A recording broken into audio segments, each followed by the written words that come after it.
मैं बात उमर अब्दुल्ला और फारूक अब्दुल्ला की करती हूँ। चुनाव जीता वहां पर नेशनल कॉन्फ्रेंस ने एक बड़े मार्जिन से जम्मू कश्मीर में, लेकिन वहां से जो बात निकलकर सामने आई फारूक अब्दुल्ला और उमर अब्दुल्ला की तरफ से कि हम सरकार के साथ मिलकर काम करना चाहते हैं, आप इसको कितने पॉजिटिव नोट पर देखते हैं और आगे ले जाने की इसको लेकर आप शिद्दत रखते हैं?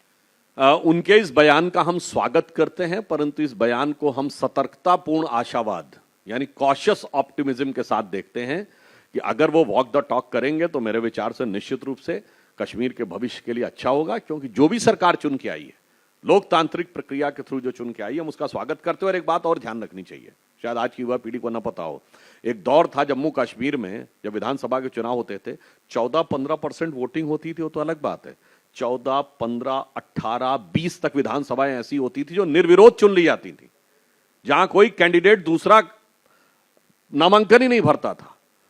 और स्थिति यह थी 90 के दशक में कि लाल चौक पे राज्यपाल भी 26 जनवरी और 15 अगस्त को भी झंडा नहीं फहरा सकते थे। वहां आज आपने देखा लाल चौक पे देर रात तक प्रचार हो रहा था। डल लेक के ऊपर एक नहीं अनेक चैनलों ने अपने प्रोग्राम किए। किसी जमाने में जिस घाटी में पाकिस्तान जिंदाबाद के नारे और ISIS के झंडे दिखाई पड़ते थे, वहां तिरंगे झंडे की कतार दिखी। 63% पोलिंग हुई। छम जैसे सेक्टर में 80% पोलिंग हुई। तो मैं ये कह सकता हूं कि लोकतंत्र को वास्तविक स्वरूप में जो विजय प्राप्त हुई है, किसी भी पार्टी को कितनी भी सीटें मिली हो, कम से कम लोकतंत्र को ईमानदारी से जम्मू कश्मीर में स्थापित करने के लिए हर पार्टी को मोदी जी को धन्यवाद देना चाहिए। लेकिन ऐसा क्यों है कि बीजेपी पार्टी हरियाणा की जीत पर बहुत खुश नजर आती है, लेकिन जम्मू कश्मीर में मिली हार पर बहुत मायूस नहीं है? पीछे इसके पर्सपेक्टिव क्या है?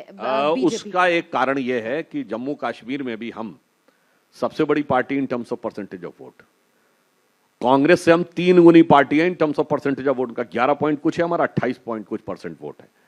और अगर आप देखें तो शुरुआती दौर में इस बार पहली बार ऐसा हुआ कि हमने घाटी में भी अपने कुछ वोट प्राप्त करने में सफलता हासिल की है। तो हम सिर्फ यह कहना चाहते हैं कि हमने जैसे पहले कहा कि हम तो वक्त के साथ बदलने में विश्वास नहीं रखते, वक्त को बदलने में विश्वास रखते हैं। और जम्मू कश्मीर तो वो इलाका है जहां पर कि ठंड ज्यादा पड़ती है, बर्फीला इलाका रहता है। तो हम तो उस चीज में विश्वास करते हैं कि न जो बर्फ की आंधियों से लड़े हैं, कभी पग न उनके शिखर पर पड़े हैं, जिन्हें लक्ष्य से कम अधिक प्यार खुद से, वही जी चुराकर तरसते खड़े हैं। तो हम वो हैं जो लक्ष्य प्राप्त करने के लिए बर्फ की आंधियों से भी आगे जाते हैं। इसलिए हमें एक सकारात्मक परिवर्तन दिखाई पड़ रहा है। यदि ट्रू डेमोक्रेसी आएगी तो आने वाले वक्त में निश्चित रूप से